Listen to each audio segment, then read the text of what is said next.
उपासक की उपासना की परिपक्व अवस्था तब मानी जाती है जब भोग सामग्री समीप हो और भोगने की रुचि न हो, और ये भोग्य वस्तु है ऐसा ज्ञान भी खत्म हो जाए। भोगने की रुचि न हो इसे दृढ़ वैराग्य कहते हैं, और ये भोग्य वस्तु है ऐसा ज्ञान न रह जाना इसे उपरति कहते हैं।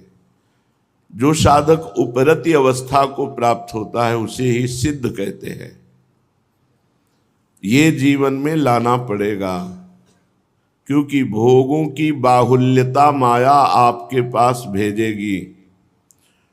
आपकी भोगों में रुचि नहीं होनी चाहिए। यहां तक कि भोगने योग्य वस्तु है ऐसा भान भी नहीं होना चाहिए। जैसे अपने माँ के पास हम हैं तो कभी भी हमारे हृदय में ये बात नहीं आ सकती कि माँ एक स्त्री है, नहीं आ सकती। पूज्य बुद्धि होने के कारण हमारी बुद्धि में ऐसी बात आ ही नहीं सकती। ऐसे संपूर्ण माताएं जितनी भी विश्व में हैं, हम बालवत उनके प्रति भाव रखें। जैसे हम अपनी माँ के प्रति, ऐसे सबके प्रति संपूर्ण माताओं का भाव हमारे हृदय में अपनी माता जैसा हो। जितनी भी स्त्री शरीर है ये सब हमारी जननी के समान है, ऐसा हमारा पवित्र भाव हो, तभी हम परमार्थ में आगे बढ़ सकते हैं। अगर किसी भी माता बहन के प्रति या पुरुष शरीर के प्रति भोग बुद्धि हुई तो योग से जो आनंद होता है वो भोग विषयानंद प्राप्त करने वाली मन बुद्धि अनुभव नहीं कर सकती। और अपने सौभाग्य से योगानंद प्राप्त करने के लिए जो योग चित्त वृत्ति का निरोध करके प्रभु में स्थित करना, ये योग है। निरंतर प्रभु का प्रेम में चिंतन होना, यही सच्चा योग है। तेषाम सततयुक्तानाम भजताम प्रीतिपूर्वकम, प्रीतिपूर्वकम तो ददामि बुद्धि योगम तम। भगवान कह रहे मैं बुद्धि योग कर देता हूं, मैं बुद्धि में उसकी बैठ जाता हूं। श्रीपाद बहुत बढ़िया मंगलमय बात कर रहे हैं कि हर उपासक को, अगर गृहस्थ है तो अपनी पत्नी में केवल गृहस्थ धर्म का भाव करके संपूर्ण माताओं के प्रति हमारा भाव पवित्र रहे, जैसे अपनी माँ ऐसे हमारा भाव रहे। और करे स्वातिथि, जैसे हम कहीं किसी रिश्ते नातेदार के यहाँ जाएं तो 10-20 दिन भी रहे तो हमें ये रहता है मेरा घर नहीं है, हम तो यहाँ आए हैं, कुछ दिनों के अतिथि हैं, चले जाएंगे। ऐसे अपने घर के प्रति भी रहे, क्योंकि वो आपका नहीं है। न जाने कौन कौन मर गया ये कह के कि ये जगह मेरी, ये घर मेरा। अपने घर में या वास स्थान में अतिथि की तरह रहे, अहंकार न करे कि मेरा आश्रम, मेरी बिल्डिंग, मेरा घर नहीं। बहुत सुंदर। अगर ये हम सब बातें हृदय में धारण कर लें तो भगवत प्राप्ति सहज है। संपूर्ण स्त्रियों में मातृभाव, जैसे बालक स्तनपान करने वाला अपनी माँ के प्रति कभी भी काम भाव नहीं उदय हो सकता, क्योंकि वो माँ है। ऐसे ही चराचर जगत में हम दृष्टि डालें तो हमारी भोग्य बुद्धि कहीं नहीं होनी चाहिए, चाहे जो शरीर हो, भोग बुद्धि नहीं होनी चाहिए। और जहाँ हम रह रहे हैं वहाँ अपना घर है ऐसी बुद्धि नहीं होनी चाहिए, अतिथिवत बुद्धि होनी चाहिए। अच्छा, ये तो बाहर का घर हुआ, अब इस शरीर को कह रहे हैं देह गेहे, तो गेह माने घर। देह को भी ऐसे ही प्रयोग करो। ये कुछ समय के लिए मिला हुआ है, ये तुम नहीं हो, ये तुम्हारा नहीं है, ये केवल प्रयोग के लिए मिला है। सरकारी वस्तु है, जैसे सरकारी बंगला गाड़ी मिले तो सरकारी काम के लिए है, ऐसे ये सरकारी है मनुष्य शरीर, ये केवल भगवत प्राप्ति के लिए मिला है। परोपकार के लिए मिला है, समाज सेवा के लिए मिला है। इसे अपना मत मानो, इसे मैं मत मानो, इसे सेवा में लगाओ। सुख देवे को चाहो, सबको सुख प्रदान करें, इसी से हृदय परमानंद में डूबेगा।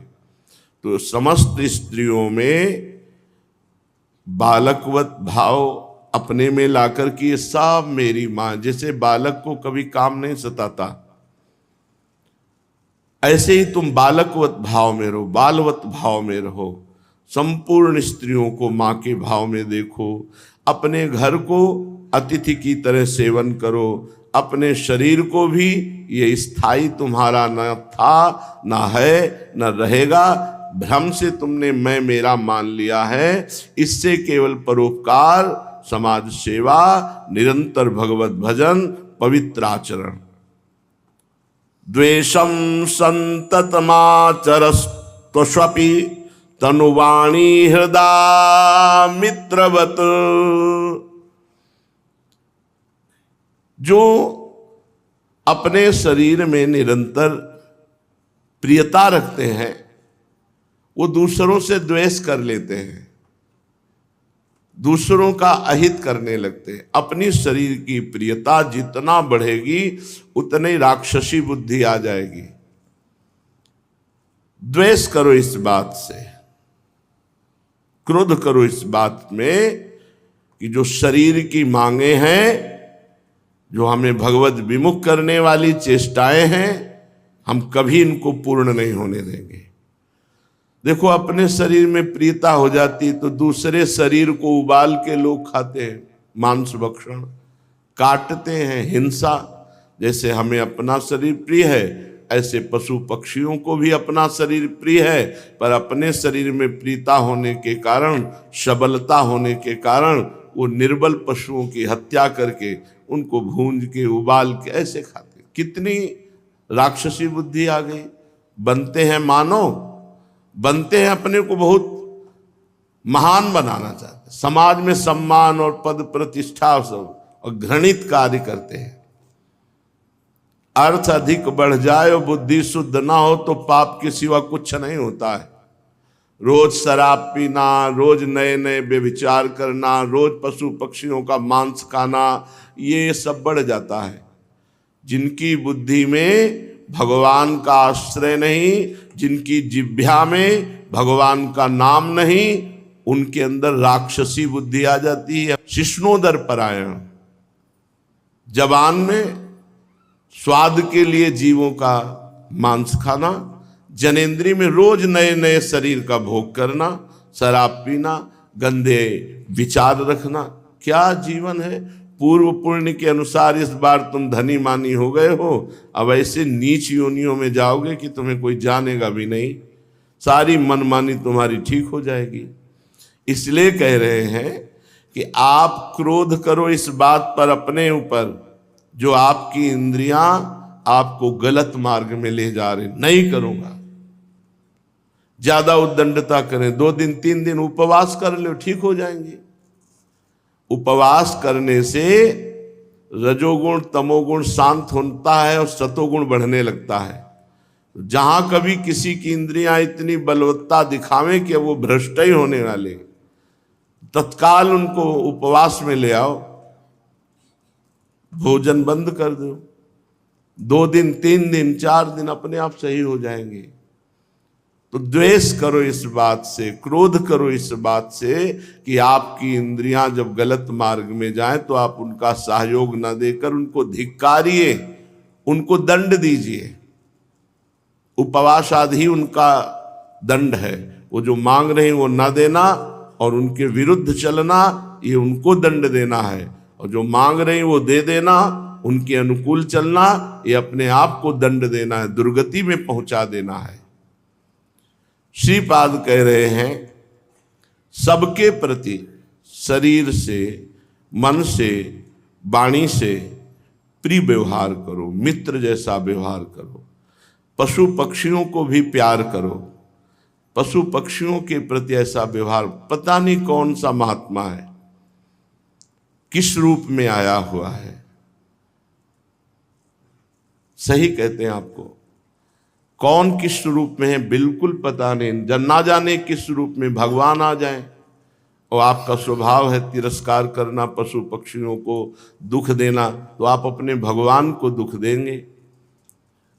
फिर आपको कौन रोक पाएगा दुख भोगने से? इसलिए न जाने किस रूप में भगवान हो। हमें एक पशु का स्पष्ट आशीर्वाद मिला। वो सही माने में नाम उसको क्या, लोमड़ी जैसी आकृति थी। तो वो रास्ते में परिक्रमा में हम 2 बजे रात्रि के लगाते, जैसे अभी 2 बजे निकलते हैं, 2 बजे परिक्रमा में निकलते थे। अब अंधेरा कच्चा मार्ग, तो शायद कुत्तों ने उसको मृत तुल्य मान के छोड़ दिया था। और ठीक परिक्रमा में पड़ी थी, जो ही देखा तो सांस चल रही थी।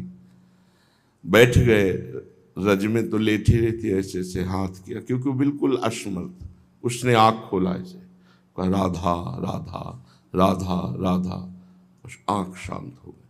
अपार आनंद हृदय में, क्योंकि उसे भगवत प्राप्ति हो गई। वृंदावन की रज, राधा नाम, और तत्काल छूते ही शरीर को छूट जाना, भगवत अपार आनंद। कई दिन तक वो आनंद से उमकता रहा। एक पशु का आशीर्वाद मिल जाए तो भगवत प्राप्ति करा दे। वृंदावन के खगमृग पशु पंछियों की तो बात जाने दो, ये तो सब भगवत स्वरूप है। कहीं भी किसी पशु पक्षी को कष्ट ना दो। कैसे निर्दयी हृदय के राक्षस हैं, पशु पक्षियों को काटते हैं, रांधते हैं, खाते हैं। इनकी दुर्गति नहीं होगी। ये अपने को क्या समझ रहे हैं, काल को अधीन किए हो। देखना आगे चलकर जीवन में, ना इस जीवन में तुम सुखी रहोगे और न जीवन के बाद भी सुखी रहोगे। नहीं, जो जीवों का द्रोह करने वाला है वो कभी सुखी नहीं हो सकता। कहते हैं, तर्क रख देते हैं कि भगवान ने बनाया इसीलिए अगर हम खाएंगे नहीं तो इस सृष्टि बढ़ जाएगी। नहीं नहीं, इस सृष्टि का शासन 3 प्रकार से भगवान करते हैं। सृजन करते हैं, पालन करते हैं, और वही इसका अपने आप में लय कर लेते हैं। अलग अलग विधान भगवान ने बनाए हैं। ऐसे पशु बनाए हैं जो पशुओं को खा जाते हैं, ऐसे पक्षी बनाए हैं जो पक्षियों को खा जाते हैं। जैसे बाज है, पक्षियों को खा जाता है, बाज को काल भगवान मार देते हैं। ये क्रम उनका। तुम पाप क्यों कर रहे हो?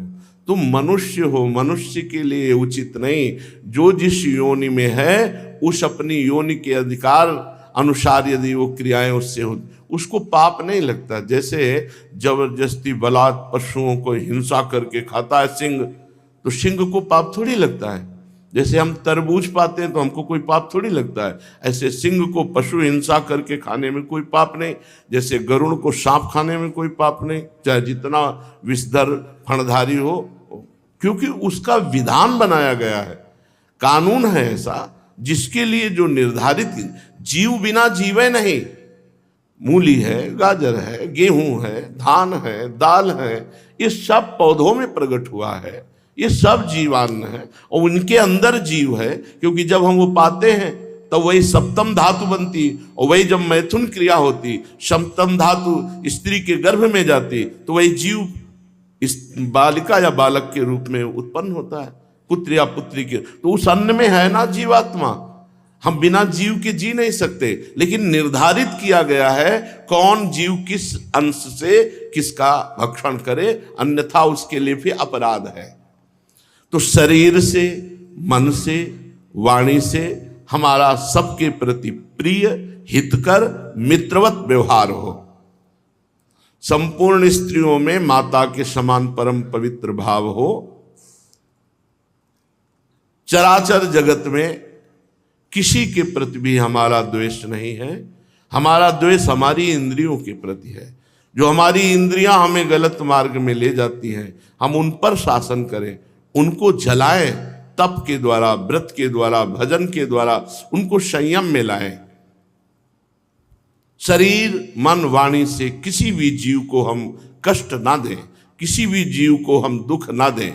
राधा पद नक्षचंद्र कांचित लता, वृक्षे चकोरश्चरन, वृंदा विपिने भवानी सकल प्राणिस्व मातृवत। श्री राधा किशोरी के श्री चरणारविंद में हमारी आसक्ति हो जाए। जैसे चकोर की आसक्ति केवल चंद्रमा में है और चंद्रमा के लिए प्राप्ति के लिए वो सोचता है मैं उड़कर तो पहुंच नहीं सकता और चंद्रमा मेरे पास आ नहीं सकता, तो कैसे प्राप्ति हो। तो सुना कि भगवान शंकर के मस्तक पर चंद्रमा है और भगवान शंकर चिता की राख मस्तक पर लगाते हैं, तो चंद्रमा से मिलन हमारा हो जाए, इसलिए चकोर आग खाता है, चकोर अंगार खाता है। लागी लगन छूटे नहीं, जीभ चोंच बर जाए, मीठो कहा अंगार में जाहि चकोर चबाए। और वो इसलिए खाता है कि मैं भस्म हो जाऊं और कभी भगवान शिव हमारी शरीर की भस्म को मस्तक पे लगा लेंगे तो हम अपने प्रीतम चंद्रमा से मिल जाएंगे। हम ऐसे प्यार करें लाडली जू के श्री चरण नख कांति से। श्री प्रियाजू के चरण नख की कांति करोड़ों चंद्रमाओं को हे करने वाली है। हमारा चित्त चकोर की भांति श्री प्रियाजू के चरणों से प्रेम करे और समस्त विश्व के प्राणियों के प्रति माता जैसा वात्सल्य रखे। जैसे माँ अपने बच्चों से प्यार करती, ऐसे पशु पक्षी सबसे हम अपने वात्सल्य भाव कैसे उसको दुलार करें। सच्ची मानिए सबसे बड़ी भगवान की यही पूजा है। अगर आप पशु पक्षियों को दुलार करेंगे, उनको आप कष्ट नहीं देंगे, आप उनको नहीं मारेंगे, नहीं खाएंगे, राक्षस नहीं बनेंगे, तो नाम जप करो और ऐसा सद्भावना करो तो परहित सरिस धर्म नहीं भाई, इसी से भगवत प्राप्ति हो जाएगी। पीयूष द्रवसार वृष्टिभिरिव ब्रह्मामृतौघैरिव प्रालेयांशु मरीचिवीचिभिरिवस्व सिंधुपातैरिव तीव्रोदार रसा सवरिव लसत्कर पूर पूरैरिवा पूर्णामे मतिरस्तु जीवन तया वृंदाटवी सेविनः। जीवन धन श्री वृंदावन अपने सेवक की मति को प्रियालाल के प्रेम में डुबो देता है। यह है श्री धाम वृंदावन के आश्रय और वास का फल। जीवन धन श्री वृंदावन धाम, पहली बात लिखा जीवन धन। जिसका जीवन धन हो गया है वृंदावन, तो वृंदावन उसकी मति को प्रिया प्रीतम के प्रेमामृत में डुबो देता है। जो ब्रह्मानंद है, ब्रह्मानंद महान सुख है, लेकिन ब्रह्मानंद को जो फीका कर दे उसे प्रेमानंद कहते हैं। श्री प्रिया प्रीतम के चरणारविंद के प्रेमानंद में वृंदावन मस्त कर देता है, डुबो देता है उसको, जिसने अपना जीवन धन वृंदावन को मान लिया। जैसे मंदाकिनी गंगा है, वो अपनी लहर मात्र से पावन कर देती हैं। गंगा जी का 3 रूप, भूतल पर भागीरथी गंगा, आकाश में अलकनंदा गंगा और पाताल में मंदाकिनी गंगा। तो बोले जैसे मंदाकिनी की धारा,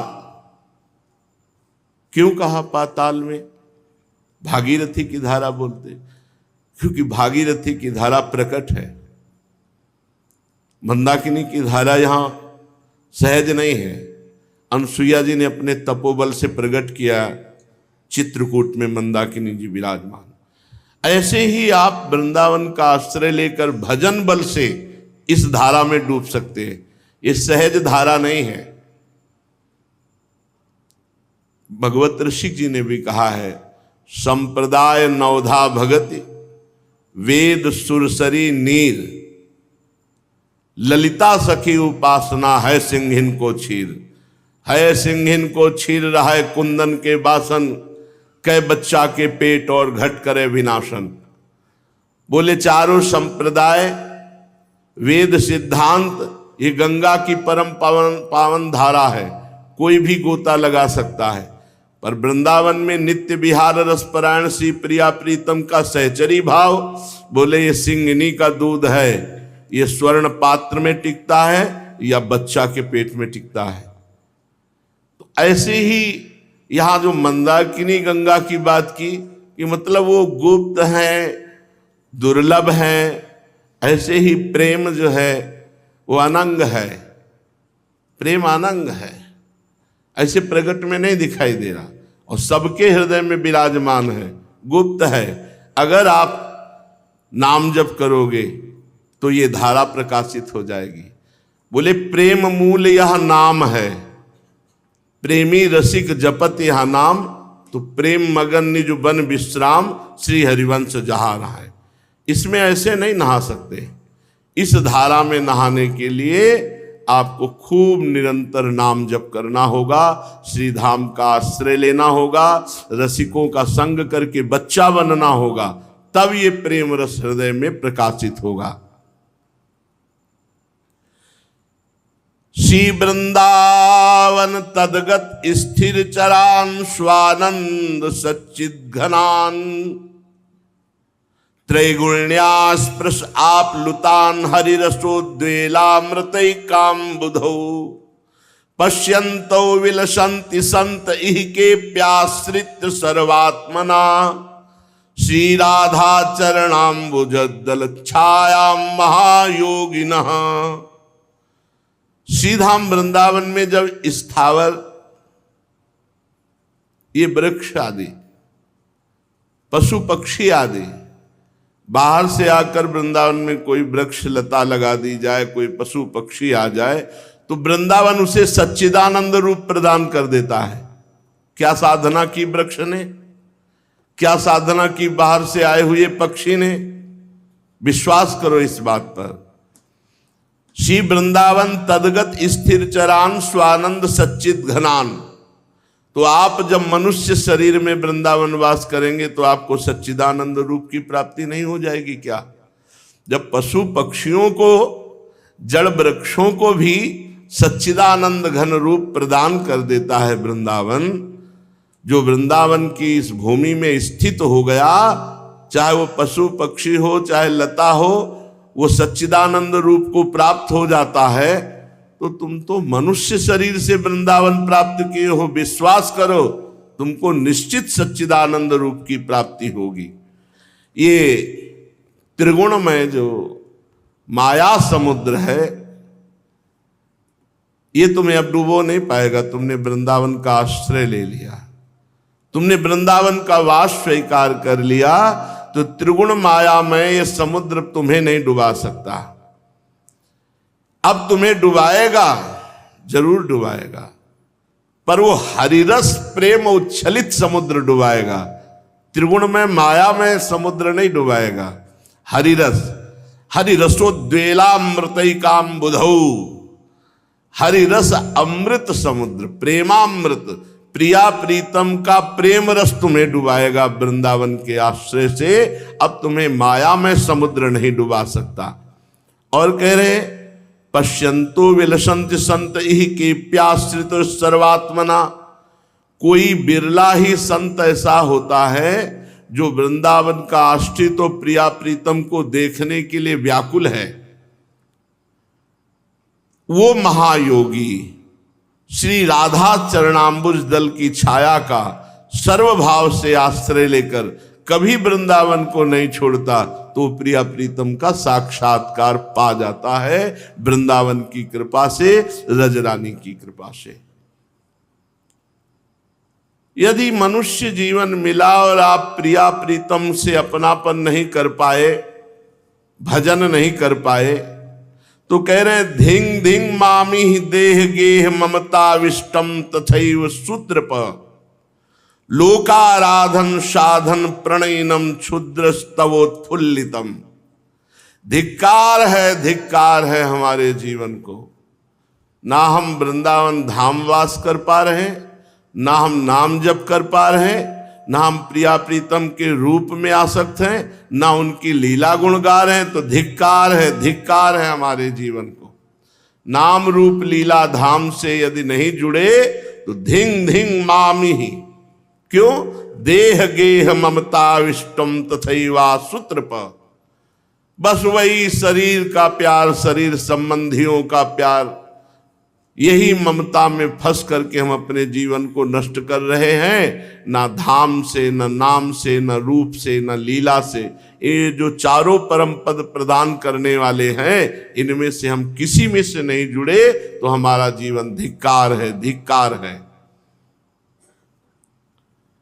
लोकाराधन साधन अगर भगवत मार्ग में लगे भी तो कुछ लोग ऐसे मंद बुद्धि के होते हैं कि जो बाधा होती उसी को आराधना का फल समझ बैठते हैं।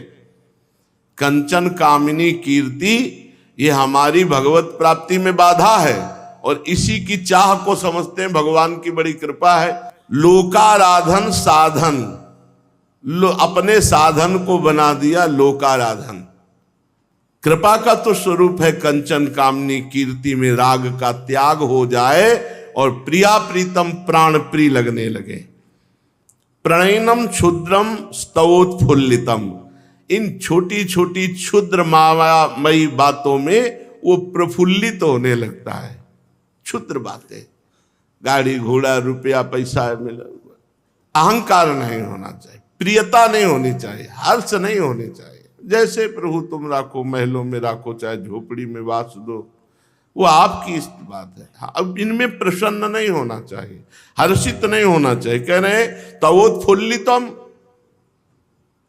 लोकाराधन साधन प्रणयनम क्षुद्रस्तवोत्फुल्लितम। ये क्षुद्र छोटी छोटी बातों में, छोटे छोटे भोगों में हर्षित होने लगे। लोकाराधन लोगों को रिझाने में अपना समय देने लगे। भगवत प्राप्ति की बात अलग है। यदि पैसे की लालसा रख करके प्रवचन किया जाए, पैसे की लालसा रख करके उपदेश किया जाए, तो उसे लोकाराधन कहते हैं, उसे साधना नहीं कहते, उसे लोकाराधन कहते हैं। लोगों की आराधना करके भोगों की प्राप्ति रखना क्या है? बोले क्षुद्र, बहुत नीच बात है। तवोत्फुल्लितम, उसमें प्रफुल्लित हो रहे हैं। इतने रुपए इकट्ठा हो गए, इतनी वैभव हो गया, इतना नाम हो गया, कुछ नहीं, स्वप्न ही तो है मायाकृत। इसलिए मुझे सत धिक्कार है यदि मैं ऐसा करूं। देह गेह में फंसकर प्रिया प्रीतम के नाम रूप लीला धाम से विमुक्त तो धिक्कार। लोकाराधन में तत्पर होकर के इसी को साधना का फल मान करके कंचन कामिनी कीर्ति में राजी तो धिक्कार। हस्त प्राप्यमिदं महारस फलम श्री शादि दुर्लभम। बोले तुम्हारे हाथ में आ गया दिव्य फल, फिर भी तुम समझ नहीं पा रहे। जो भगवान नारायण लक्ष्मी आदि को भी दुर्लभ है, वो प्रेम वृंदावन तुम्हें प्रदान करने के लिए तैयार है। पर तुम वृंदावन की आराधना, प्रिया प्रीतम की आराधना ना करके भोगों की चाह रखते हो। श्री वृंदावन नाम नित्य रुचि मन्नादाय संस्वादय। आहा, श्री वृंदावन, हा वृंदावन, प्राण वृंदावन, जीवन वृंदावन, ऐसा स्वाद लेते हुए वृंदावन का आश्रय, प्रिया प्रीतम की आराधना, यही दिव्य जीवन है, यही वर्तमान में सिद्ध जीवन है। हमें अन्य कोई चाह ना हो। चलते हैं श्रीमद् भागवत महापुराण। प्रसंग चल रहा है, भगवान नरसिंह देव सिंहासन पर विराजमान है और प्रहलाद जी भगवान की स्तुति कर रहे हैं। काफी स्तुति कल आपने सुनी, जो शेष बची उसे सुनिए। प्रहलाद जी कह रहे हैं, क्वाहम रजः प्रभवैस् तमोधिकेस्मिन् जातः सुरेतर कुले क्व तवानुकंपा। ना ब्रह्मणो न तु भवस्य न वै रमाया। यन्मेर पिता शिरसि पद्म करः प्रसादः। प्रभु, कहाँ मैं तमोगुणी असुर वंश में उत्पन्न हुआ दैत्य बालक, और कहाँ आपकी अनंत महिमा, अनंत कृपा, धन्य है आपने अपना परम प्रसाद स्वरूप और सकल संतापहारी वह कर कमल मेरे सिर पर रखा है, जिसे कभी ब्रह्मा जी लाभ प्राप्त नहीं कर पाए। ब्रह्मा जी के सर पर कभी हाथ, कभी लक्ष्मी जी, कभी बड़े बड़े ऋषि मुनि जो लाभ नहीं प्राप्त कर पाए, वो लाभ आपने हमें दिया, अपना कर कमल हमारे सर पर फेरा। प्रभु आप कल्प वृक्ष के समान हैं। आप में अपना पराया, छोटा बड़ा ये कोई भाव नहीं। जो आपको जैसी भावना से भजता है वैसे ही आप उसके अनुभव में आते हैं। ये बात समझने की है। प्रहलाद जी कह रहे हैं प्रभु आप कल्प वृक्ष के समान हैं। जो जैसी भावना से आपको भजता है वैसे ही आप उसके अनुभव में आते हैं। गोस्वामी जी इसी की टीका मानू कर रहे, जाकी रही भावना जैसी प्रभु मूरति देखी तिन तैसी। जैसी भावना से वैसे ही प्रभु अनुभव में आए हैं। अभी हमारी भावना मायाकृत है तो देखो प्रभु माया में दिखाई दे रहे हैं, प्रभु ही है। अगर हमारा भाव चिदानंद हो जाए तो अभी चिदानंद प्रभु अनुभव में आने लगे। भगवान, ये संसार एक अंधेरा कुआं है, इसमें बड़ा भयंकर काल रूपी सर्प डसने के लिए तैयार है, और इस कुएं में सब लोग गिर रहे हैं विषय भोगने की इच्छा के कारण। जो विषय भोगने की इच्छा है यही संसार रूपी अंधेरे कुएं में गिरना है, और वहां काल रूपी सर्प डस रहा है। प्रभु, मैं भी गिरने जा रहा था, पर मुझे तो आपके परम प्रिय देवर्षि नारद जी ने बचा लिया। इसलिए प्रभु मैं आपसे मांगता हूं कि सदैव आपके भक्तों का संग मुझे मिले और भक्तों की सेवा मिले। सच्ची बात, अगर संत संग जिसके जीवन में नहीं है वो इसी संसार रूपी कुएं में गिरेगा, वो इससे निकल नहीं सकता। किसी को भी मति गति जो भी कभी प्राप्त हुई है तो सो जानो सत्संग प्रभाव, लोकों वेदना अनुरूपाओ। न लोक में न वेद में कोई और उपाय नहीं, एकमात्र ही है संत संग। हे अनंत, जिस समय मेरे पिता ने अन्याय करने के लिए हाथ में तलवार लेकर कहा कि मेरे सिवा अगर कोई ईश्वर है तो तुझे बचा ले, मैं तेरा सिर काटता हूं, उसी समय आपने ये नरसिंह रूप धारण किया और मेरे पिता का उद्धार किया और मेरी रक्षा की। मैं समझता हूं आप अपने प्रेमी भक्त सनकादि ऋषियों का वचन सत्य करने के लिए वैसा किया। भगवान, ये संपूर्ण जगत आप ही बने हैं। ये बहुत बार आई है बात, आप ही संपूर्ण जगत बने। हमको जगत में स्त्री पुरुष, ऊंचा नीचा, पापी पुण्यात्मा, महात्मा दुरात्मा ये दिखाई दे रहा है, भगवान नहीं दिखाई दे रहे। और जिनकी दृष्टि पावन हुई उनको दिखाई दिया, सिय राम में सब जग जानी, करो प्रणाम जोरी जुग पानी। हे भगवान, ये संपूर्ण जगत आप ही बने हुए हैं, आप ही हैं। क्योंकि जब ये जगत नहीं था तब आप थे, जगत नहीं रहेगा तब आप, तो बीच में कौन है? आप ही आप तो हैं, बीच में केवल आप ही हैं। आप अपनी माया के गुणों के परिणाम स्वरूप इस जगत की सृष्टि करके इसमें विद्यमान है। माया का पर्दा ओढ़े हैं स्त्री पुरुष पशु पक्षी वृक्ष लता 84 लाख योनियों का, और आप ही बैठे हैं। आप स्वयं परमात्मा ये 84 लाख योनियों की पोशाक पहनकर बैठे हैं। पहचान पाओ तो पहचान लो, वही परमात्मा 84 लाख योनियों की पोशाक पहनकर बैठा है। बस यही जानना दुर्लभ बात है। सा महात्मा सुदुर्लभा वासुदेवा सर्वम सब में भगवान स्पष्ट भगवान समझा रहे। विद्या विनय संपन्न ब्राह्मण में, गाय में, हाथी में, चांडाल में, कुत्ते में जो मुझे देखता है वही सच्चा ज्ञानी है।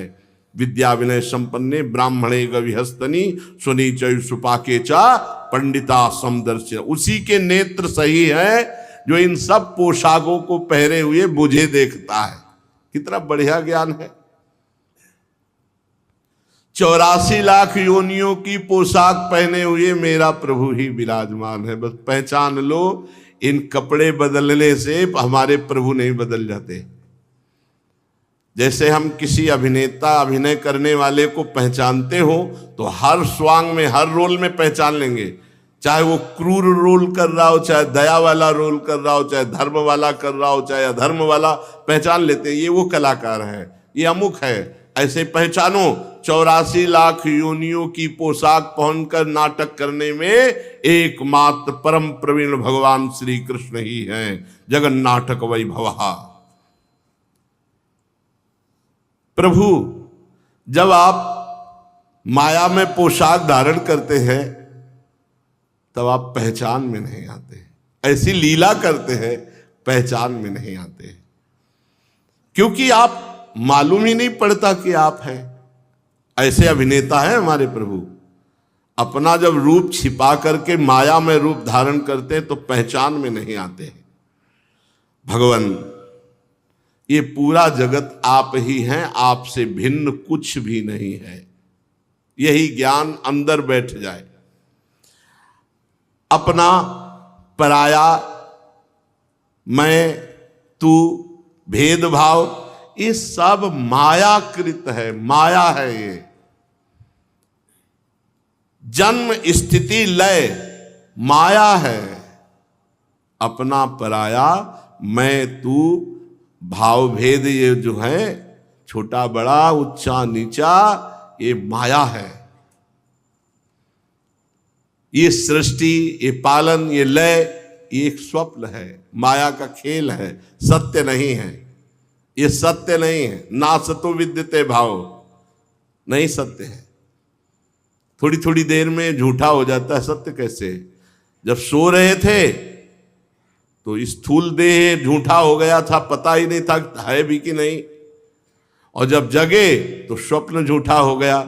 जब सुषुप्ति में गए तो जागृत और स्वप्न दोनों लय हो गए। कहाँ सत्य है? नास तो विद्यते भाव। जो त्रिकाल सत्य है उसका कभी अभाव नहीं हुआ है परमात्मा। और ये मायाकृत ये त्रिकाल सत्य नहीं है।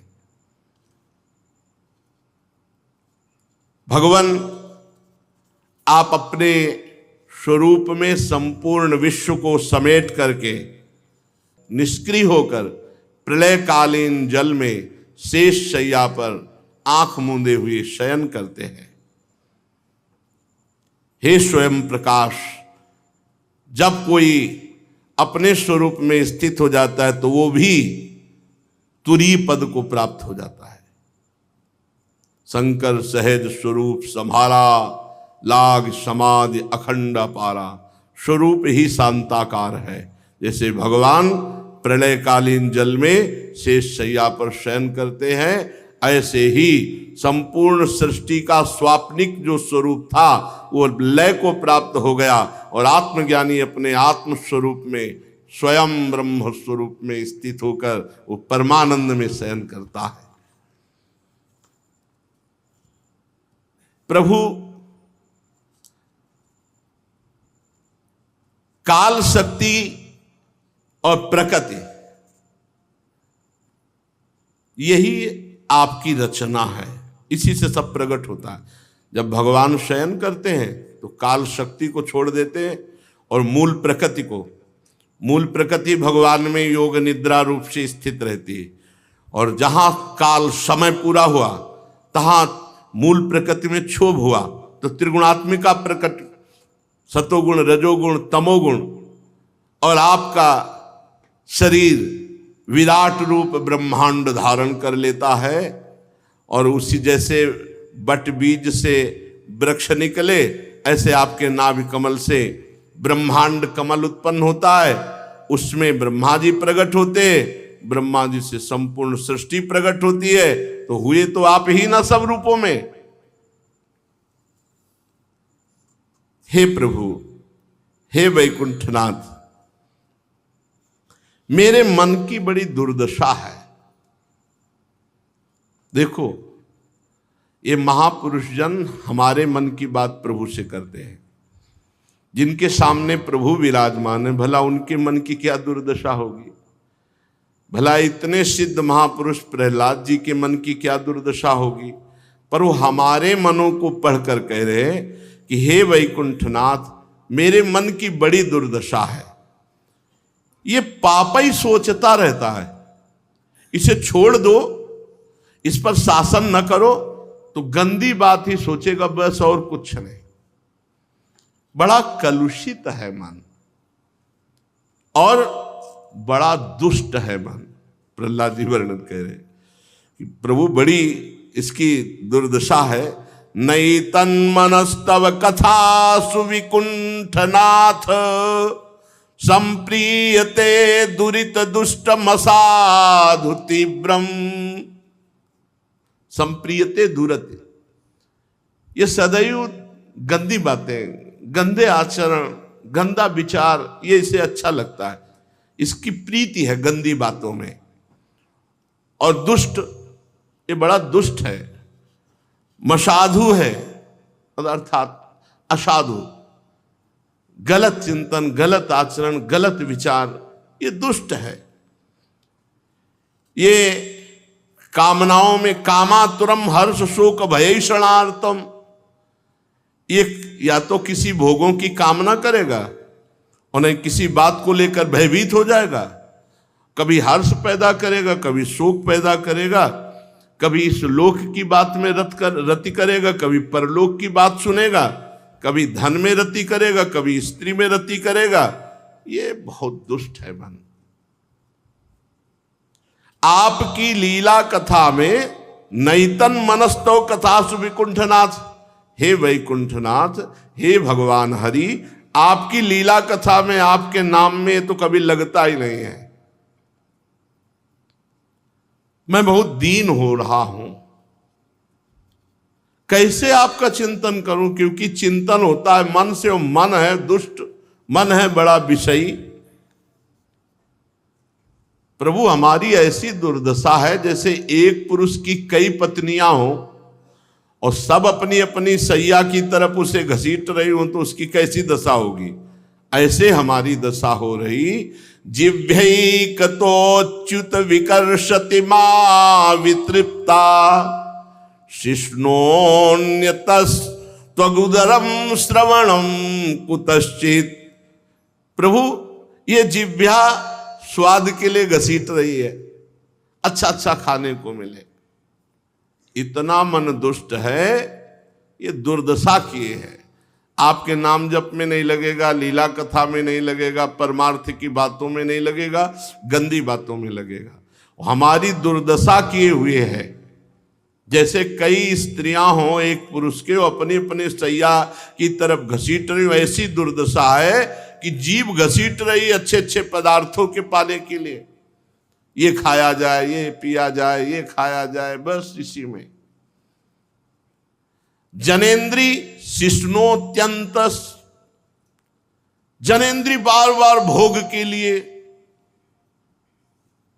इस शरीर को भोग लिया, अब इस शरीर को भोग ले, इस शरीर को भोग ले, इस शरीर को, ऐसे पूरा जीवन। रसेंद्री घसीट रही अच्छे अच्छे खान पान के लिए, और जनेन्द्री घसीट रही है सुंदर शरीर भोग के लिए, त्वचा घसीट रही सुकोमल स्पर्श के लिए, और पेट कभी अघा ही नहीं रहा। सुबह भरो, दोपहर भरो, शाम भरो। कान गाना सुनना, संगीत सुनना, भजन नहीं। ये मोबाइल बहुतों को बर्बाद कर रहा है, जी नहीं सकते मोबाइल के बिना, ऐसी स्थितियां हो रही। देखो, जो देखते हो उसी का मनन होता है, जो सुनते हो उसी का मनन होता है, जो बोलते हो उसी का मनन होता है। तीन बातों का बहुत बड़ा प्रभाव, श्रवण, कथन, सुमिरन, इनका बहुत बड़ा प्रभाव होता है। हमको ना चाहते हुए भी मन फंसा देगा यदि हम गलत श्रवण करेंगे, गलत चिंतन करेंगे, गलत मनन करेंगे। कान मधुर संगीत की ओर घसीट रहा है, जिह्वा स्वादिष्ट भोजन के लिए, जनेंद्री शरीर भोग के लिए, त्वचा कोमल कोमल कपड़ा लत्ता स्पर्श के लिए, पेट भोजन के लिए, कान मधुर संगीत के लिए, नासिका सुगंध के लिए, नेत्र रूप के लिए, सौंदर्य रूप के लिए, सहज माधुरी अंग अंग की, कही कासो पट तरिए, देखो माई सुंदरता की सीमा।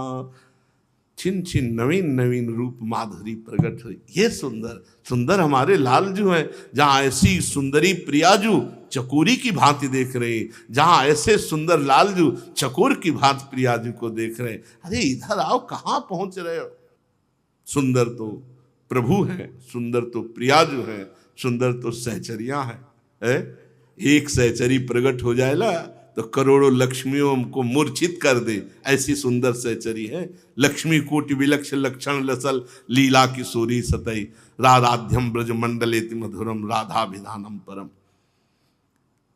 हे प्रभु, ये सब इंद्रियां अपनी अपनी ओर घसीट, और सब इंद्रियों को एक झटके में घसीट ले, वो है हमारे प्रभु, एक झटके में। इसीलिए कह रहे कि जपो, नाम जप करो प्रभु के आगे, ये जलाती रहेंगी इंद्रियां। चित्त को आकर्षित करके, वशीभूत करके, कहीं कोई स्मरण ना रह जाए, ऐसे ठाकुर हैं, ऐसे प्रभु हैं। इन प्रभु को छोड़ करके कोई इंद्री विषय, कोई भोग, कोई वासना, कुछ मन नहीं होता, ना कहीं जाने का, नहीं कहीं आने का, ना कुछ खाने का, ना पीने को। पहनने का तो जीवन में यही पहना है, पहनने को तो यही पहना है, नहीं तो एक ही वस्त्र केवल तन ढकने के लिए रहा है, एक ही वस्त्र। आप सन्यास वाला, काशी वाली देखना, दूसरा दुपट्टा नहीं है कि कोई दूसरा, एक वस्त्र छाती से लगा ले, ना पहनने का, ना खाने का, ना पीने। तो क्या ऐसी वस्तु है जो यहाँ अच्छी लगती? कुछ अच्छा लगता है? यहाँ कोई वस्तु है अच्छी लगने की? यही तो भगवान की माया है, बस यही समझना है। पर वो नहीं, शरीर को मैं मानना, शरीर का श्रृंगार करना, शरीर के भोगों में सुख पाना, यही भगवान की दुरंत माया है। अगर भगवान के आश्रित हो जाया जाए, अरे वो ऐसे खेल खेलते हैं कि कुछ तो वाणी से बताए जा सकते हैं, कुछ केवल जाने मोरी छाती, हृदय केवल जानते। हे प्रभु, ये इंद्रियां सब अपने अपने विषय की ओर खींच रही। प्रभु, मैं इस संसार रूपी वैतरणी में गिर ही गया था, अब वो तो बस जन्म ही होना था। अगर प्रहलाद जी को देवर्षि नारद जी अपने आश्रम में कयाधु जी को न ले जाते तो उनका जन्म ही बड़े संकट स्थिति में होता। प्रहलाद जी को गर्भ में ही महाभागवत बना दिया देवर्षि नारद जी ने। धन्य है संतों के चरणों में कोटि कोटि धन्य। अगर संत चरणामृत पान न होता, संतों के दर्शन न होते, संतों के वचन न सुनते, तो ये भगवत मार्ग पुष्ट होने वाला तो नहीं है। बिना संतों के पुष्ट होने वाला नहीं, पक्का। आज जो कुछ भी समझ में आया है, जो कुछ, वो सब संतों से समझ में आया है, सब संतों की कृपा से आया है। जन्म मृत्यु, मृत्यु के बाद जन्म, बस यही भोगते हुए न जाने कितने कल्प व्यतीत हो गए। ये अपना ये पराया, यही भेदभाव दिमाग में ठूस ठूस करके भर दिया माया ने। ये शत्रु, ये मित्र, ये अपना, ये पराया, ये सुख, ये दुख, है कुछ नहीं। मूढ़ जीव की दुर्दशा तो देखो प्रभु, अब तो द्रवित हो जाओ। प्रभु, इन सब प्राणियों को परम पद दे दो। देखो प्रहलाद जी का हृदय ऐसे ही संत का हृदय होता है। कैसे सब भगवान को प्राप्त हो? आप सच्ची मानिए, जैसे पिता अपने बालक की तोतली बानी और वो स्थिति, तो वो घुटने के बल हो जाता है, पीठ पे चढ़ा लेता है और वो उसकी दाढ़ी नोचता है, बाल नोचता है वो उसको।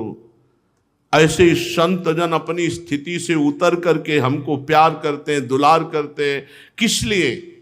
आप निकल जाओ इस माया से, आप निकलो।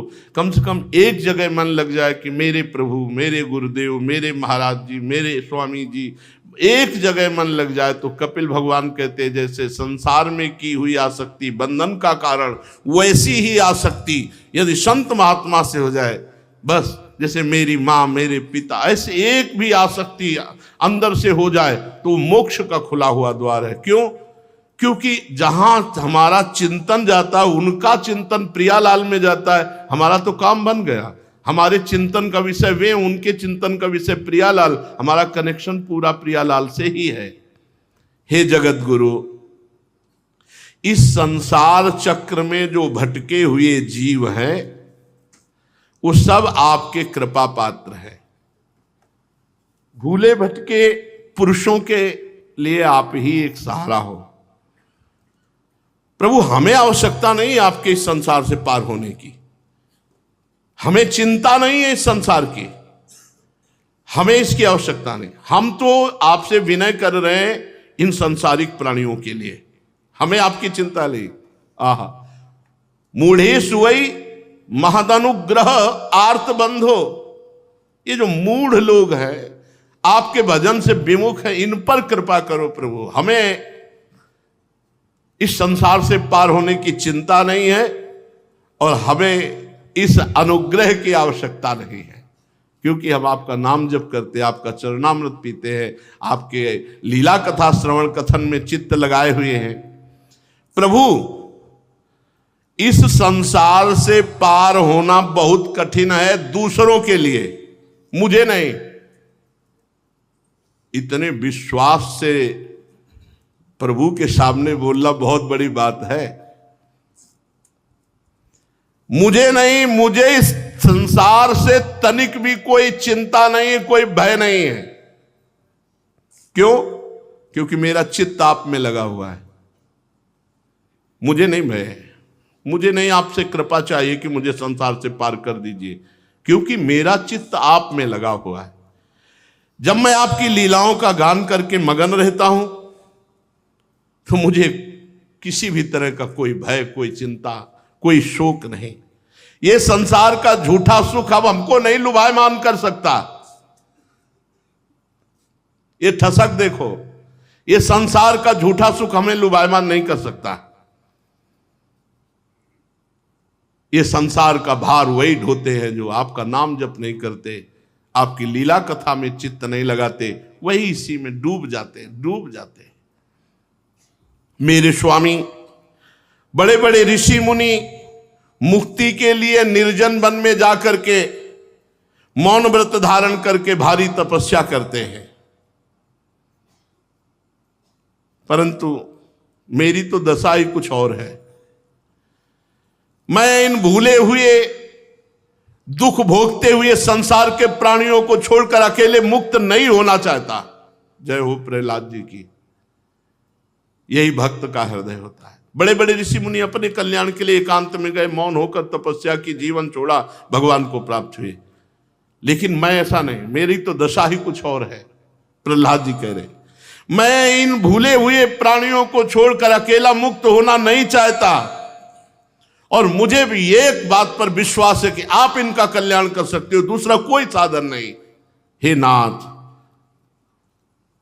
ये जो घर में लोग पत्नी से मैथुन का सुख भोग रहे हैं, पुत्र से मोह का सुख भोग रहे हैं, प्रभु ये मैथुन सुख क्या है? प्रहलाद जी भगवान से बड़ी सुंदर चर्चा कह रहे हैं। बोले, यन मैथुनादि ग्रह मेदि सुखम ही तुच्छम कंडूयनेन करयोरी दुख दुखम तृप्यंति नेह कृपणा बहु दुख भाजा कंडूतिवन मनुष्यजम विषहेत धीरा। जैसे नई दाद हो जाए और उसको खुजलाओ धीरे धीरे, कैसा लगता है? बड़ा सुंदर। और इसके बाद जब वो फबद करके जलन पैदा करती तब कैसा लगता है, बड़े त्रास। प्रभु ये मैथुन सुख ऐसे ही एक खुजली है, पहले तो बड़ा सुखद लगता है, फिर जब तृष्णा और वासना का तांडव होता है तो पागल हो जाता है आदमी। ये कामादि दोष उसको जलाते रहते हैं। पुरुषोत्तम मोक्ष प्राप्ति के ये 10 सिद्ध साधन है। ये 10 साधन जिसमें है वो मुक्त पुरुष है। मौन व्रत श्रुत तपोध्ययन स्वधर्म व्याख्या रहो जप समाधय आप वर्ग्याः प्रायः परम पुरुष ते त्वजितेन्द्रियाणाम वार्ता भवन्त्युत नवात्र तुदंभिकानाम। प्रभु ये मोक्ष के 10 साधन हैं, अर्थात ये 10 बातें जिनमें है वो मुक्त पुरुष है। पहला है मौनम, मौन।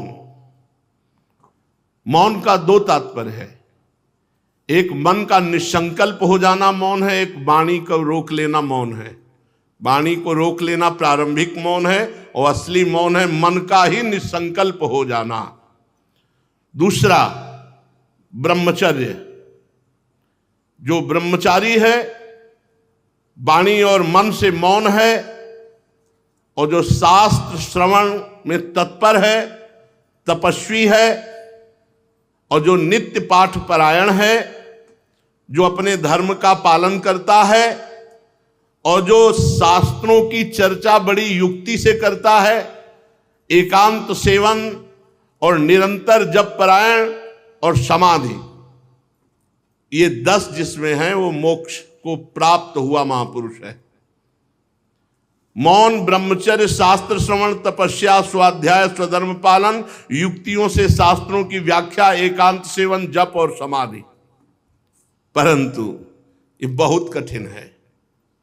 जिनकी इंद्रियां वश में नहीं वो इसको दंभ पाखंड करने लगते हैं।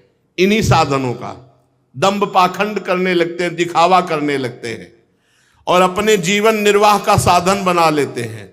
और जब भंडा फूटता है इनका तो बहुत बुरी तरह नष्ट हो जाते हैं। ये दाम्भिक लोग, पाखंडी लोग, जब तक इनका भांडा नहीं फूटता तब तक ये खुद जीवन की जितनी भी आवश्यक भोग सामग्रियां एकत्रित करते रहते हो। जब पोल खुलती है तब सब नष्ट हो जाता है। प्रभु काष्ठ मंथन के द्वारा जैसे अग्नि प्रकट की जाती है, ऐसे ही जब नाम आप जिह्वा पर रगड़ोगे, जैसे 2 लकड़ियों के मंथन से अग्नि प्रकट होती है, ऐसे ही राम कृष्ण हरि राधा जो आपको प्रिय लगे, राधा राधा राधा राधा राधा, जब जिह्वा से नाम रगड़ तो ज्ञानाग्नि प्रकाशित हो जाती है, प्रेमाग्नि प्रकाशित हो जाती है। जपो, करो। एक उपासक कह रहे तो कुछ करने का मन होता है। अरे भैया अनुष्ठान कर, दिव्य से दिव्य भगवान की दिव्य शक्तियां तेरे हाथ में आ जाएंगी। कौन सी ऐसी शक्ति है जो ना प्राप्त हो जाए? अगर करने का मन है तो संसार की तरफ क्यों जा रहा है? भगवान की तरफ चलना। रोज 108 गोपाल शास्त्र नाम का पाठ कर, रोज चतुरासी जी का पाठ कर, ले अनुष्ठान ले, तो रोज 108 माला जप निज मंत्र की कर। उसको ये समझ में नहीं आ रहा कि जैसे एक अंधा आदमी कुएं में गिरने जा रहा, दूसरा अंधा उसको पकड़ के चला रहा है, तो दोनों कुएं में गिरेंगे। और बार बार समझाया जा रहा है ऐसे नहीं, ऐसे।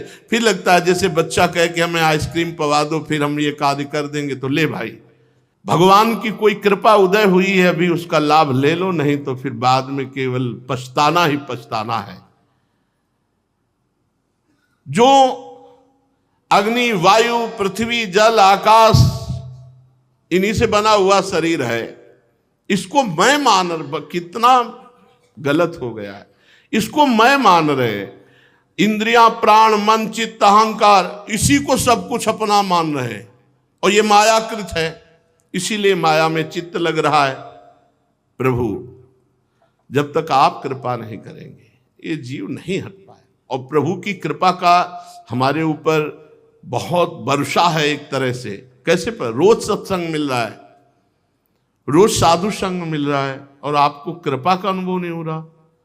एक बार केवल हनुमान जी से मिलन हुआ, विभीषण जी कह रहे अब मैं भा भरोस हनुमंता, बिनु हरि कृपा मिले नहीं संता। और रोज आपको महापुरुषों के चरित्र, महापुरुषों की बातें सुनने को मिल रही। अरे मान जाओ, जीवन का परम लाभ श्री प्रिया लाल से चित्त का जुड़ जाना है। प्रभु आपकी सेवा के 6 अंग हैं। पहला है सेवा पूजा, जो विविध पदार्थों से की जाती है। दूसरा है समस्त कर्मों का भगवान को अर्पण करना।